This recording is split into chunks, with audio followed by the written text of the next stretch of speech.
All right, so Picture this. it's dawn in Manchester. Okay. Streets are littered with, like, the remnants of just a wild night. Yeah. And perched on a park bench Completely unfazed. are Tyson Fury and Mike Tyson. Wow. That's how our story ends. But how did we get here? Well, We're taking a deep dive into a night that could only be described as legendary, fueled by these two boxing icons with a taste for the unexpected. absolutely. We've got these excerpts titled, "The Night Tyson Fury and Mike Tyson Took Over the Town." You know, what's fascinating about this story, even before we get into, like, the nitty-gritty, is how it already feels like an urban legend in the making. Oh, yeah. It's almost like someone took our fascination with these larger-than-life figures and just turned it up to, like, 11. It really does. It really does feel like something that you'd hear whispered in a pub. Absolutely. Right. Yeah. Okay, so let's rewind to the start of this wild ride. Yeah, it all begins on a stormy night, Okay. Tyson Fury fresh off of a string of victories finds himself restless. in his mansion. Meanwhile, across the pond, Mike Tyson is spending his evening in his Las Vegas pigeon coop. Wait, Holy a pigeon coop? Yes. You're telling me Iron Mike Tyson was a pigeon enthusiast. Oh, yeah. It's a well-documented Mm. passion of his. Yeah. But back to that stormy night.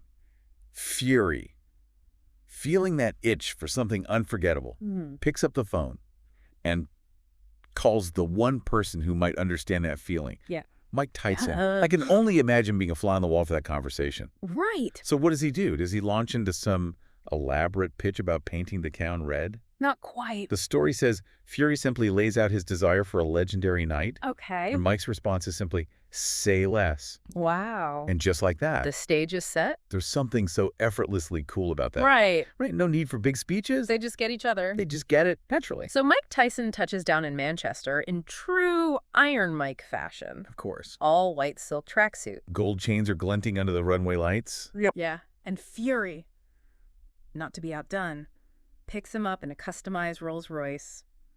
Meatloaf blasting from the speakers. Meatloaf, really? You have to admire the commitment to setting the mood. Like they're sending a message. Buckle up, Manchester. Things are about to get loud. Their first stop, A no-nonsense pub right? called the Fox and Feather. Hmm. Okay, not exactly the kind of place you'd expect to find two world-renowned boxers. No. Not at all. But then again, that's part of what makes this story so great. Okay, so we've got this scene. The tension is building. What happens next? Well, Fury, in a surprisingly low-key move, Hmm?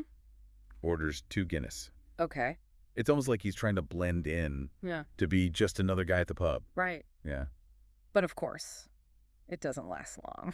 Something tells me 2 of the most recognizable faces in boxing. Aren't going to stay under the radar for very long. Right. Especially in a place like that. Exactly.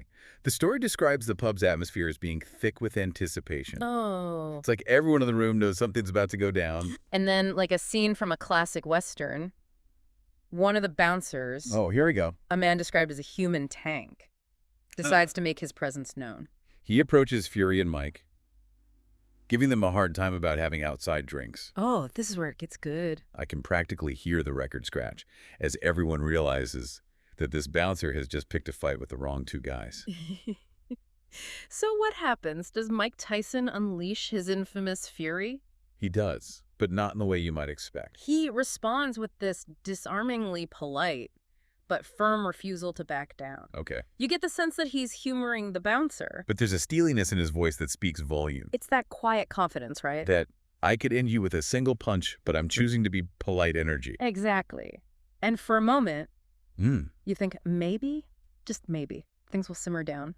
But then as the bouncer tells them to leave, Mike delivers his signature right hook Well, with the speed and precision that would make a seasoned fighter weep. okay, so the bouncer's down for the count. What's Fury's next move? I'm guessing he doesn't just stand there sipping his Guinness. You're right about that. He grabs a pool cue, Oh, boy. not necessarily as a weapon, but more like an extension of the chaos that's erupting around him.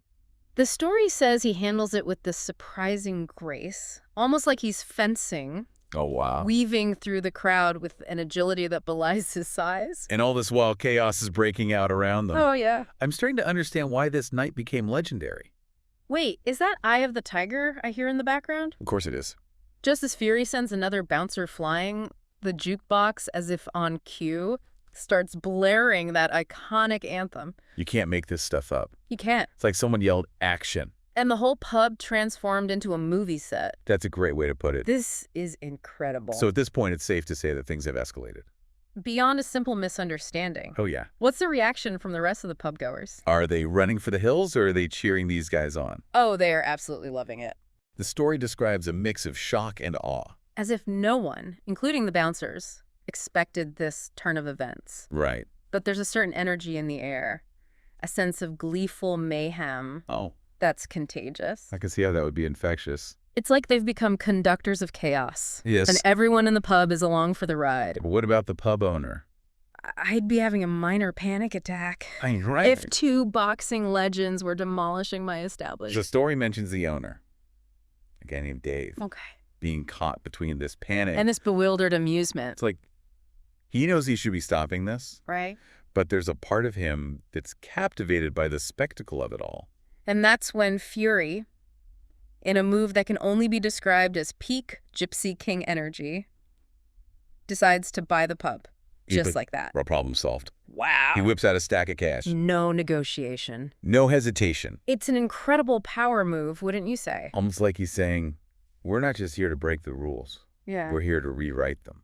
But here's where things take an even wilder turn. Okay, so they own the pub. Mm-hmm. Does that at least put a lid on the chaos? Not even close. In fact, it's almost like owning the place just amps things up. Really? The story says Mike Tyson, in his own inimitable style, declares that they need more of everything. And just like that, what was already a wild night becomes the stuff of legend. More of everything. What does that even look like in this context? Well, picture this. A fleet of limos pulls up. Mm-hmm. And out pours a seemingly endless scream of, well, let's just say it's the kind of entourage you'd expect with these two. Okay. Extravagant, larger than life, and ready to party. The pub transforms into this surreal mix of high rollers and hardcore boxing fans, all swept up in the moment. I'm trying to wrap my head around the sheer audacity of it all. They're not just breaking the rules, they're obliterating them. It's fascinating and a little bit terrifying. Yeah. What's interesting is, throughout this whole chaotic night, they're constantly reminiscing about past fights. Almost like they're reliving their glory days with this crowd of enthralled spectators. I love that detail. It adds this whole other layer to the story. So what are they doing? Are they trading war stories while champagne bottles are popping around them? Essentially, yes. The story mentions Fury recounting his victory over Klitschko. Wow. Describing it with this mix of pride and humor. And then there's Mike, playfully reenacting the infamous Holyfield ear bite, sending the crowd into hysterics. Oh, my God. It's like they've created this bubble where anything goes. You have to wonder if in that moment they felt invincible. Right. Did the story mention how long this whole thing lasted?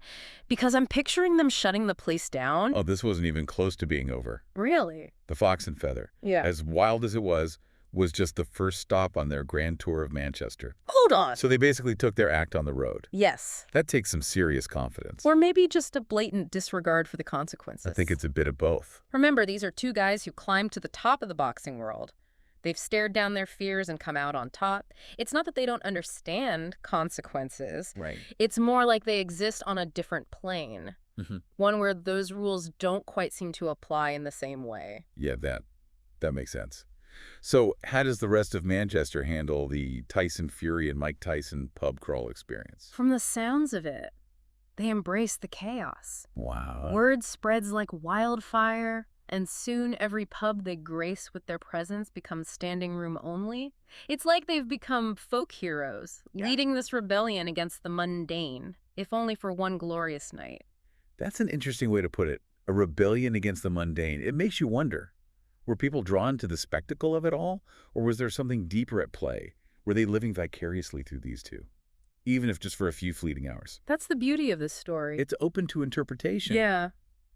But there's no denying the sheer entertainment value. The story throws in these amazing details. Fury, in a feat of superhuman stamina, outdrinks an entire pub. No way. Mike Tyson, not content with just being a spectator, ends up refereeing a bare-knuckle brawl in a pub parking lot. Okay, the visual of Mike Tyson refereeing a bare-knuckle brawl. is something else. I know, right? I can see why this night became the stuff of legends. Did this excerpt give us any more clues about what was going through their heads during all of this? Despite all the mayhem, there's this underlying current of joy that runs through the story. It's not about causing pain or destruction for the sake of it. It's more like they're on this quest for the ultimate experience. Oh, wow. Pushing boundaries and creating a story that will be told and retold for years to come. And they definitely succeeded on that front. So we followed them through this whirlwind of chaos, this pub crawl of epic proportions. But then things take an interesting turn, don't they? The story fast forwards to the following morning. Imagine this. The sun's rising over Manchester, casting this soft light on the remnants of the previous night's revelry. Anki glasses, overturned tables, the whole 9 yards. Oh, wow. And there, sitting on a park bench, as if nothing happened, are Tyson Fury and Mike Tyson. It's like a scene from a movie, that stark contrast. The rest of the city is just waking up to the aftermath. And these two are already reminiscing about round one, ready for more. Yeah, what strikes me is that image of them on that park bench. Yeah. They're bruised. They're probably nursing some epic hangovers. Yeah. But there's this undeniable aura of contentment, almost serenity about them. It's like they tapped into something primal. Yeah. Something that transcends the everyday. It makes you wonder, if this were two unknown guys who pulled off this stunt, would we even be talking about it? That's a good question. Would it be celebrated as this epic adventure, or would it just be another case of public intoxication? Right. That's the million-dollar question, isn't it? There's no denying that their celebrity status plays a role. There's a certain fascination with seeing people who seemingly have it all, fame, fortune, talent. Yeah. Still craving that raw, unfiltered experience. It's like they're thumbing their noses at the idea that they should be above it all. Right. That they should be content with a quiet night in. It's almost aspirational in a weird way. Yeah. Can you say? I think you're onto something. We're so conditioned to believe that success equals this certain level of restraint. Right. A certain, taming of the wild side. Right. But here you have these two figures at the top of their game reminding us that sometimes it's okay to let loose. Yeah. To embrace the chaos. And the story doesn't let us forget that this is a world that most of us will only ever glimpse. Right. Like that detail about the police car slowly driving by, the officer inside taking one look at them and deciding it's not even worth the hassle. Yeah. It just solidifies this image of them existing in a world beyond the reach of ordinary rules. Adds to the myth-making, doesn't it? They become almost like mythical figures. Untouchable. Larger than life. And then as the story ends, they make plans to do it all again next week. It's just another Tuesday night for the Tysons. So what's the takeaway for those of us listening, still trying to piece together our own Tuesday nights? Is it a cautionary tale? A celebration of excess? I think it's more nuanced than that. Okay. If anything, it's a reminder that sometimes the most interesting stories are the ones that defy easy categorization. Yeah. They make us question our assumptions. Yeah. Challenge our perspectives. And maybe they inspire us to inject a little bit of that Tyson-esque boldness into our own lives, even if it's just ordering that extra slice of cake. There you go. It's about finding that balance between living within the lines and knowing when to color outside of them. Just a little bit. Well said. On that note, we'll leave you to ponder the legend of the night. Tyson Fury and Mike Tyson took over Manchester. Until next time, keep diving deep. And who knows, maybe you'll uncover a legend of your own.